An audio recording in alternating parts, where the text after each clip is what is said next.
The sight's unmistakable. Gorgeous backdrop, nothing like it. Dan Lanning, Ryan Day, 1-2 in win percentage among active FBS coaches. This Ohio State team, after the disappointment of the loss to Michigan, they have found their footing. Will Howard, little double move. G. Scott gains 30. And the Buckeyes come roaring out of the locker room. We're not a minute into this game, and there is Jeremiah Smith. Throw it to 4 for 6. The rookie, spectacular. Smith is 13th receiving touchdown this season. That's the most in a season by a freshman in Big Ten history. You see the play design. You get him in space. This is a teenager with the build and the skill set of a grown man. Buckeyes land the very first blow of this game, and they were going to keep throwing haymakers. 7-0, middle of the first quarter.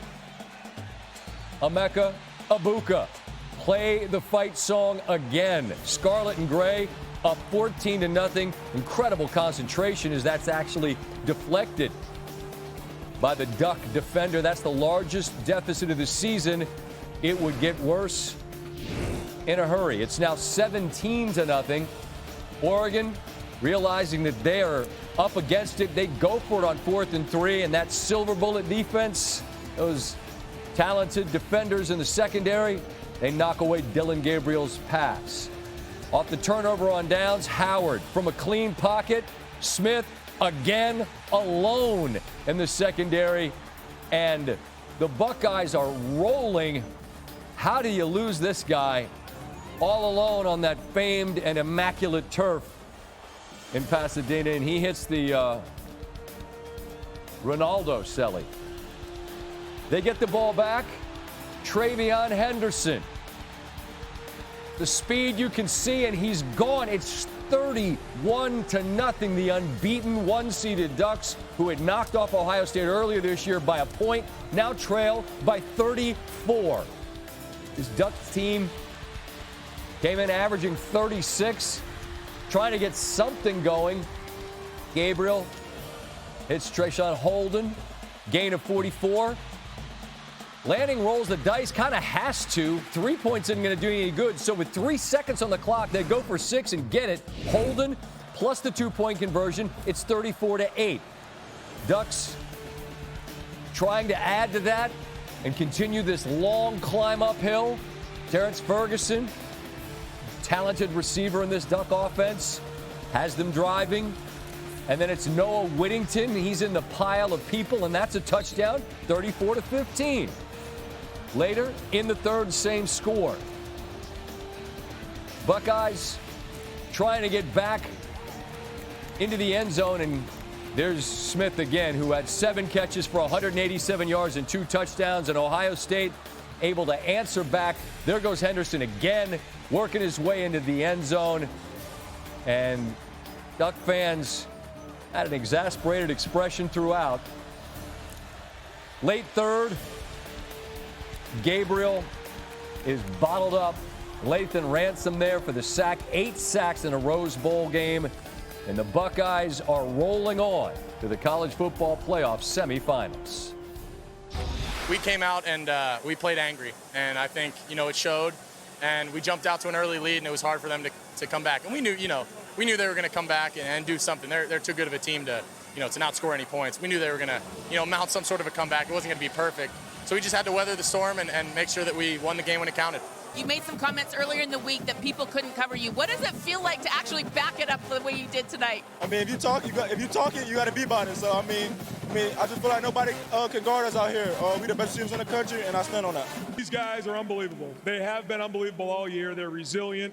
They're a great group of guys, and they're fighting to stay together for another week. That's really what this is all about. We got a lot of football ahead of us, but you can see the potential of this team when we execute, when we prepare the way that we prepare. I got to give the coaches a lot of credit and the staff. Everybody came together here a couple weeks ago. We got a lot of momentum going, but ultimately it comes down to the players. Ryan Day there will join us a little later in the show. This was the full weight of the mighty Buckeye machine. It was the 17th time they'd taken on a number 1 team. This represents the largest margin of victory against any of them. That distinction previously held by another team that won a natty, the 68 team who beat The Boilermakers of Purdue by 13. It was a 13-0 shutout. This was a very different game. It's a very different time. They looked fantastic. Oregon, they were on the wrong end of it. Dan Lanning, what a year, but it ends in bitter disappointment. I talked to the team, about life in that locker room and how grateful I am for the opportunity to coach this team. I love these guys, and they put it all out on the field for us, blood, sweat, and tears. But adversity happens in life, and we're going to get an opportunity, in life, to continue to attack and move forward. And I know there's a lot of winners in that room. Sometimes it's not your day, and I think that was us today, right? It wasn't our day today, and it wasn't their day, against Michigan. But what's unique about college football right now and this dynamic is you got to be playing your best ball at the end. And I think that's watching Ohio State recognize they're playing really good football. Dusty Dvoracek, kind enough to join us in studio. These conversations face-to-face are always fun. I appreciate the time and effort to be with us, as busy as you are. Let's just start with, I'm not even kidding when I say throw it to four. Jeremiah Smith is remarkable and has been remarkable all season long. How critical was he into establishing what the Buckeyes intended to do throughout this game? They set the tone. And Will Howard has so much confidence in him, and why wouldn't you? 6'3", 215. He can run after the catch. He can go up and get the football. He's dynamic. He's incredible. He's the biggest mismatch at wide receiver in all of college football. And when you've got Will Howard delivering the football with the confidence that he is, the protection he's getting, Scott, he hasn't been sacked in the last 2 games. And, Jeremiah Smith is just playing on a different level right now with the ball in his hands, going up and getting the football. And as you can see with his route running, turning safeties around. I mean, he was putting on a show. And he's a true freshman. It's remarkable what we're watching right now in these college football playoffs. It's baffling watching a performance such as this and the Tennessee game. You think, I just don't get the approach against Michigan. But you know what? Watching Michigan's defense against Alabama in the bowl game, it's like, you know what? And they didn't have a lot of their guys against Bama. That's a good Michigan team, which, by the way, ends with wins over Ohio State and Alabama. But this Ohio State team playing like this, Dusty, I ask, not having seen Notre Dame and Georgia yet, we'll see that tomorrow. But if this is what Ohio State plays like moving forward, anybody touching that? No. The Kansas City Chiefs? I don't think so. I mean, this is what we've all been expecting all year, right? This is the roster that was put together. Chip Kelly coming in, Will Howard dealing like this. That defense, the way that they played today, the 8 sacks that you referenced, 13 tackles for loss, that defensive line, those linebackers, the back end, they're the entire package. Now, we have not seen them play like this all season long. We know that Michigan performance, it is out there. But if this Ohio State team plays the way that they did against Tennessee, the way that we saw them on the biggest stage and the granddaddy of them all, no, I don't think anybody can beat them. That doesn't mean Texas gives up or anybody doesn't go out and try to beat them. They're always going to be at their best. But their best, boy, it's better than anybody else's. I go back to the old days of me and Russillo on radio. I'd always ask, how good is your good? Well, Ohio State has shown that this is what their good looks like. That's a really good Duck team who had not lost. And that go ahead. They dismantled them. Right. And that is. And Dan Lanning's a heck of a football coach. Yep. Dylan Gabriel is a really good quarterback. That Duck defense is excellent. And they dismantled. It was 34-0 right before a late touchdown before halftime. So, and this is, we know Oregon's, they were a worthy 1 seed, and it was a mismatch on the field. So to say impressive was an understatement. And it seems like right now, this team's got a chip. They got a little anger. Clearly. And give Ryan Day so much credit. Think about the conversation after Michigan. Oh, yeah. The conversation. Oh, they wanted to run him. Hey, Buckeye fans, you still want to run this guy or what? You there good? May have been more Tennessee fans in the shoe. What was going to happen there? How would they deal with the hangover? I was asking it. You were asking it. Well, we found out. And you know what that is? That's good coaching. That's resiliency. And this team is completely dialed in, focused. That's a scary combination right now. Heaven forbid I get accused of being critical of the way the playoff was set up and the grid was set up. I would hate to do such a thing because I do love college football and I love the playoff. I think that much of the conversation about seeding had to do with a 1 seed in Oregon that had beaten Penn State, and what their reward was outside of the bye was waiting for Ohio State or Tennessee. And you see an unbeaten 1 seed and their, again, reward. Congrats, Ducks. Here's a furious Buckeye team that's playing with a seemingly different gear. And what I'm asking is, moving forward, Is there a way to examine the way that the teams that get in have a theoretically not an easier path, because it shouldn't be, it's not meant to be easy, but I guess this is a really long way to ask. Is it reasonable for Ohio State to have had to play, Oregon to have to play Ohio State in this game? Well, they're going to get it right. Look, they've already had these discussions. They're going to. It's not a hard fix. No, it's not. It's the first year of this, right? Right. I think everybody kind of recognized when the brackets came out. Something about this doesn't look right. But you got to let it play itself out. Yep. There will be plenty of conversations after this season to help try to prevent some of the paths we've seen. You know, Oregon should have had a clearer, easier path. That being said, if you're going to win it all, you still got to go through this team at some point anyway. Perfectly said. And that's going to be the argument from a lot of people. But I do think the great thing about this is this is college football. And we're kind of making up these rules as we go along. We put this new playoff format. This is the first year of it. And they're already acknowledging we're going to re-examine it. We're going to take a look at it. And this is good. Agreed. Let's make it even better. I think they will next year. That's well said across the board, because it is good, and I'm excited that we have it. I just think that, and you make probably the most important point there, is that I don't care what seed you are. If you're going to get your butt kicked the way Oregon lost today, you weren't winning this thing in the end anyway. It just, to have to play them first, like, that ain't a reward, man. Tough draw. It was, you're down 34-0, and it's like, man, this is not what we expected to get. But that speaks to what Ohio State, the level they're playing at, and if that Michigan loss is the chip on the shoulder, boy, they are using it as fuel. Ryan, congratulations on an emphatic victory. Throughout this season, you'd mentioned that you guys hadn't played your best game. Would it be reasonable, given the opponent and the performance, to say that this is pretty close to the ceiling for you or any team? I think the first half was. I feel like we came out and had a good rhythm on offense, good mix of run and pass. I thought, on defense, we won the line of scrimmage, ran to the ball well, and then, didn't do a great job in the middle eight, and then did a good job from then on out. But you can see, with our team, the potential here, and I think when we focus on execution, when we do a great job with our preparation, you can see what we can do. We have really good playmakers, and I thought Will played a really good game today.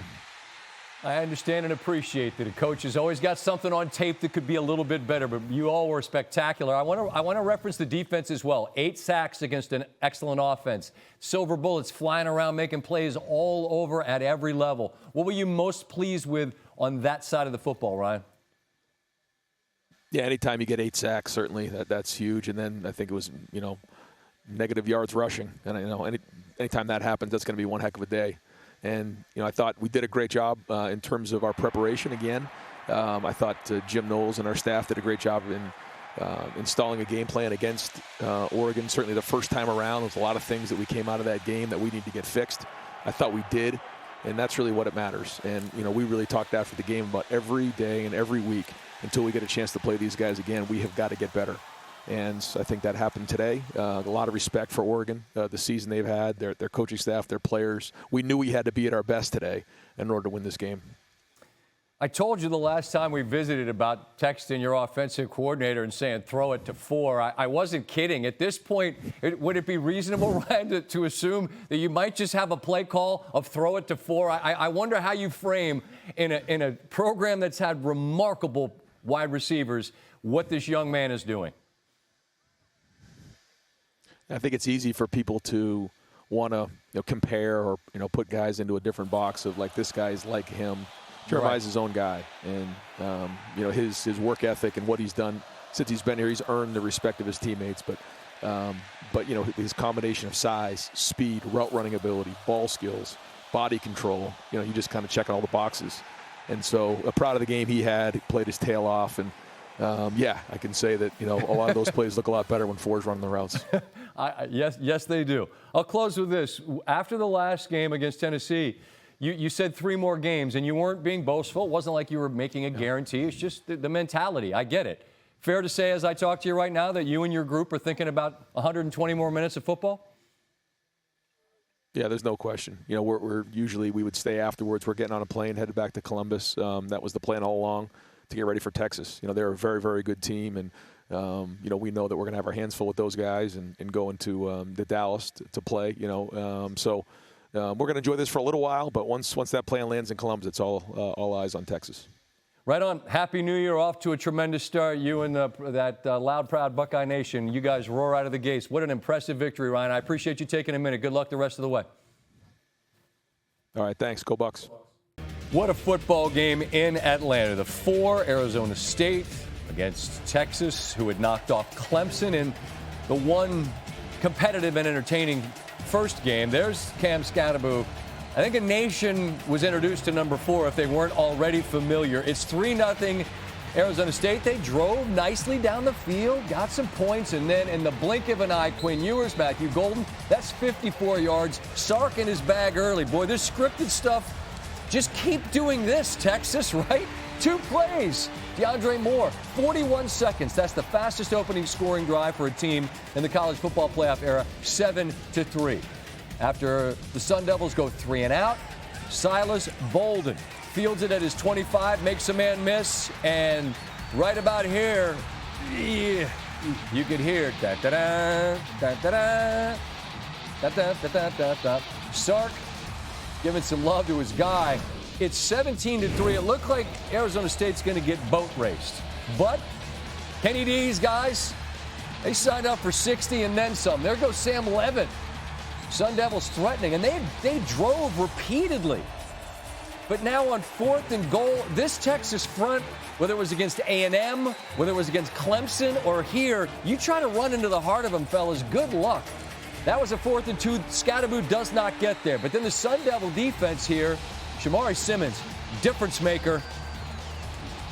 And as the Ewers-Wisner handoff goes sideways, that's 2. Okay, but at some point you're going to need 6. Well, just like Ohio State, throw it to 4, give it to 4. Scatterbo, he's puking on the sidelines. He's battling his butt off. 3rd and 13. The sack of Levitt. Sun Devils add a field goal. That's been a struggle throughout the year, the kicking game. Arizona State, 38 plays in Texas territory. Texas had just 27 plays total. 17-8. This is a big 3rd and 10. Ewers throw to Golden. Texas in the red zone. 3rd and goal. Got to hold them to 3. You have to figure. But there goes Quinn. Puts his head down, dives to the paint. It's 24-8. And at this stage, it feels like it's probably a Texas win. Now 4th and 2. They pitch to Scatterbo. He throws it up. Malik McClain is on the receiving end. They go for 2 and get it. Go ahead, empty the quiver or whatever the hell it's called. It's 24-16 after they get the 2. Now if you get a stop, you got a chance. Well, they're going to get that stop because Ewers is picked by Javon Robinson. And now Arizona State with 5.5 to go. Clean pocket. Scatterbo. He waits for contact. Get off me. Head gets... Well, the head didn't get... It was his helmet that got ripped off. It would have been problematic. It was more than that. Scatterbo scowling at the world. Give him the ball. He puts his head down. He's into the end zone. Obviously, you got to go for 2. And naturally, it's Scatterbo into the end zone. This game is tied at 24, and the cutaways of the Texas fans were remarkable. They're thinking, this cannot happen. Well, you're driving to get the win. Golden again, and Texas getting closer. Ewers, 3rd and 15. He ducks his head and scrambles. They clock issues there, wondering how you're going to handle this. 4th and 10, they bring on the kicker. He's a good kicker. Auburn, no, he misses it wide right. Arizona State now has a chance. 3rd and 15. Big hit. Melquan Stovall gets hit. Michael Taft. Now, naturally, Twitter said either it's textbook targeting or it's not. Passionate feelings on both sides. They review and said that's not targeting. Kenny Dillingham cannot believe it. Arizona State has to punt.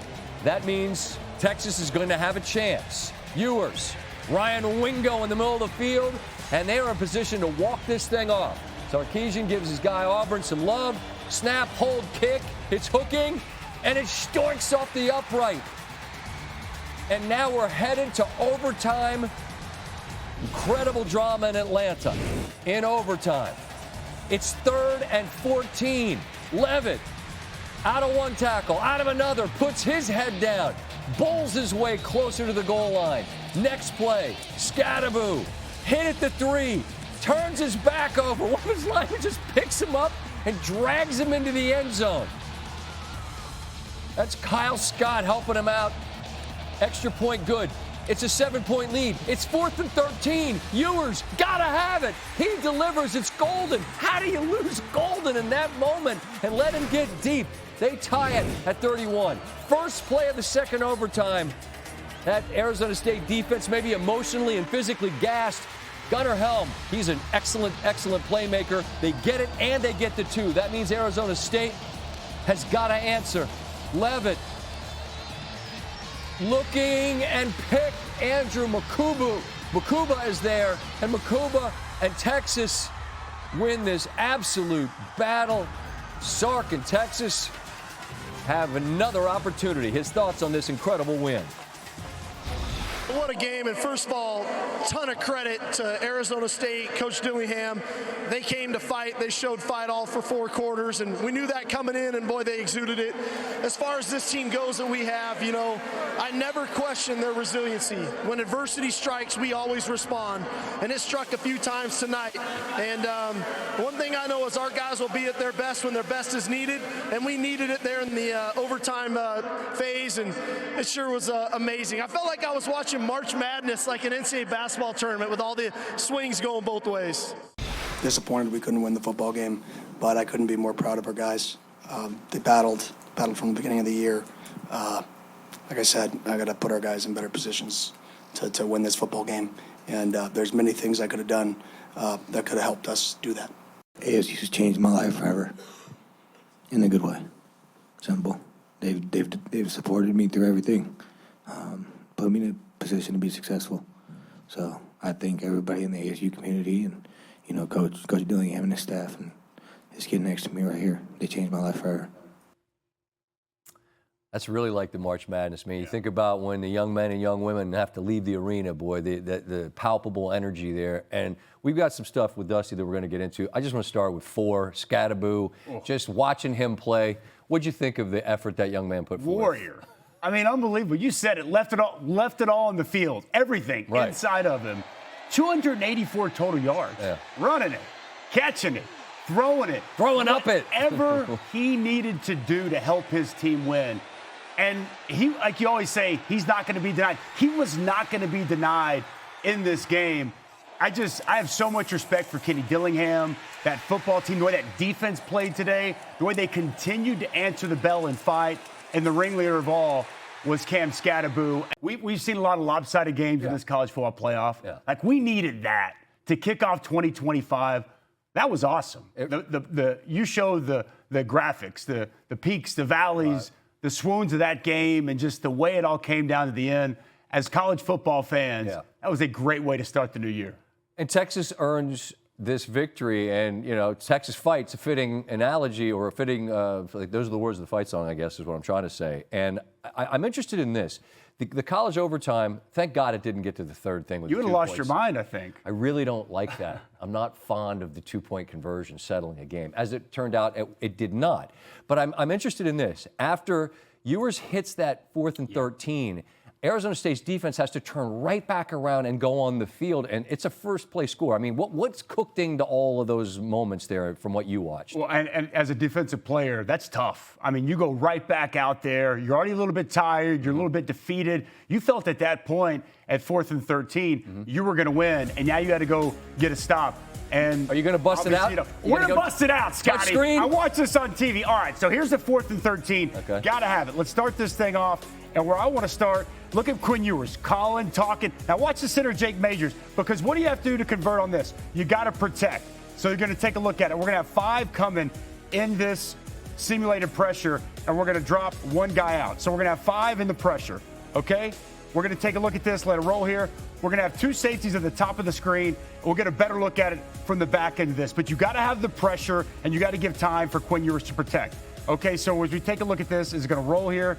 You're going to see DeAndre Moore. He's going to sell this corner, and he's going to go to the post, and you're going to have an out route right here from Moore. Golden's going to sell to the post, and you're going to have Moore. We'll let it roll for a second. Right here, when Golden sells here, look at Simmons. Yeah. Look at Simmons right here open up. And he's excellent Such a playmaker for Simmons them. is. And now take a look at Alford up top, your safety. He's got eyes on the quarterback, okay? His man is the tight end. He stays in. So now he's your post safety. Isn't getting depth. He's staying right here. And his eyes, Scott, are here. As this route comes here, he's going to take one step forward, and the middle of the field is going to be wide open. You asked earlier, how do you let somebody behind him? That's how you get your eyes in the wrong spot, and then it opens up. Now, here's the first play of the second overtime. You just give up that big play over the top, that big deep shot, post route. You got to come right back on the field. And what does Sark do? He cooks it up, man. He's going to go play action, a little boot, and a little tight end delay from his man, Gunnar Helm. So he's going to work up here. Okay, we're in match 3 over here, right? So these two are locked up on each other, okay? This boundary safety here, he's going to be your flat player outside, and this will linebacker, he's going to be your hook curl defender. The problem is, Scott, when you get play action, watch this. He climbs the pocket a little bit, doesn't he? Watch this. Yeah. Watch how he comes here, and now all of a sudden Gunnar Helm's Hill. You have your boundary safety try to make up for it, try to get back over the top, but it doesn't work out. Gunnar Helm is open. You see Quinn Ewers there, climb the pocket, see his open tight end, hits him in stride, strike up the band, Texas wins.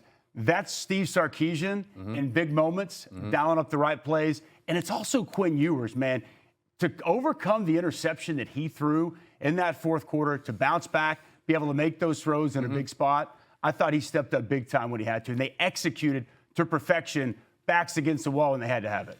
There was a lull in this game, as there has been for Texas throughout the season. I'm going to get to that a little bit later because we're going to have an opportunity to talk Cotton Bowl, Ohio State, and Texas. I don't think they can afford that against Ohio State if they're going to play the way they did.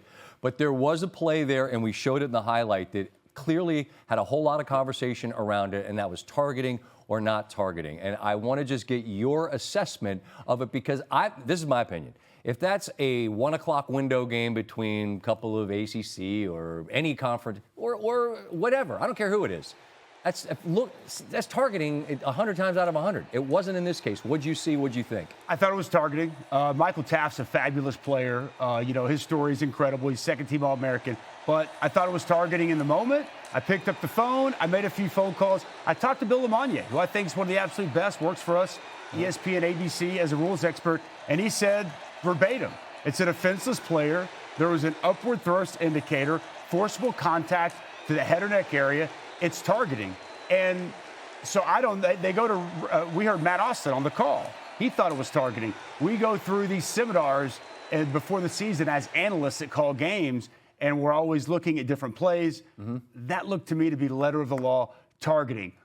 But having said that, even if they call the targeting, it doesn't guarantee Arizona State wins that game. They're 4 for 12 coming into this game kicking, and they had one blocked and missed another, correct? And that's right. And Arizona State was in a position when we just showed. Right, 4th and 13. They're up by a touchdown. It's 4th and 13. They still had their opportunities to win that game. That doesn't absolve the fact that, to me, that should be called regardless of the situation. But is that the reason Texas won, Arizona State lost? Absolutely. No, but it's just this is conversation that every fan out there is having in real time. And so to hear that the rules officials are saying, look, that's targeting, and help me understand something, because where this gets gray for me is, does intent, because I don't feel like there was intent there, but I don't know, does it matter in that situation if there's that kind of head-to-head contact? It doesn't. And again, and also, he's a defenseless player. Right. So he's protected. So that's where it's, if there's forcible contact to the head or neck area, it's different, because a lot of people say, we hit him with his face. Yes, he did. Right. Crown of the helmet is something different.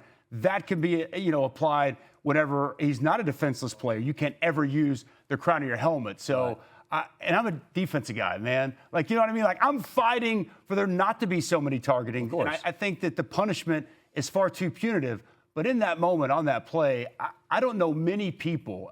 I was shocked. I don't know how you felt when they went to replay. When they said it wasn't, I'm like, wow. I was very surprised. But I think more than one thing can be true simultaneously. Often is the case. It would have been a bummer for a game to end on a penalty, because that's just as a bummer for that to happen. But if it's a penalty, it's a penalty.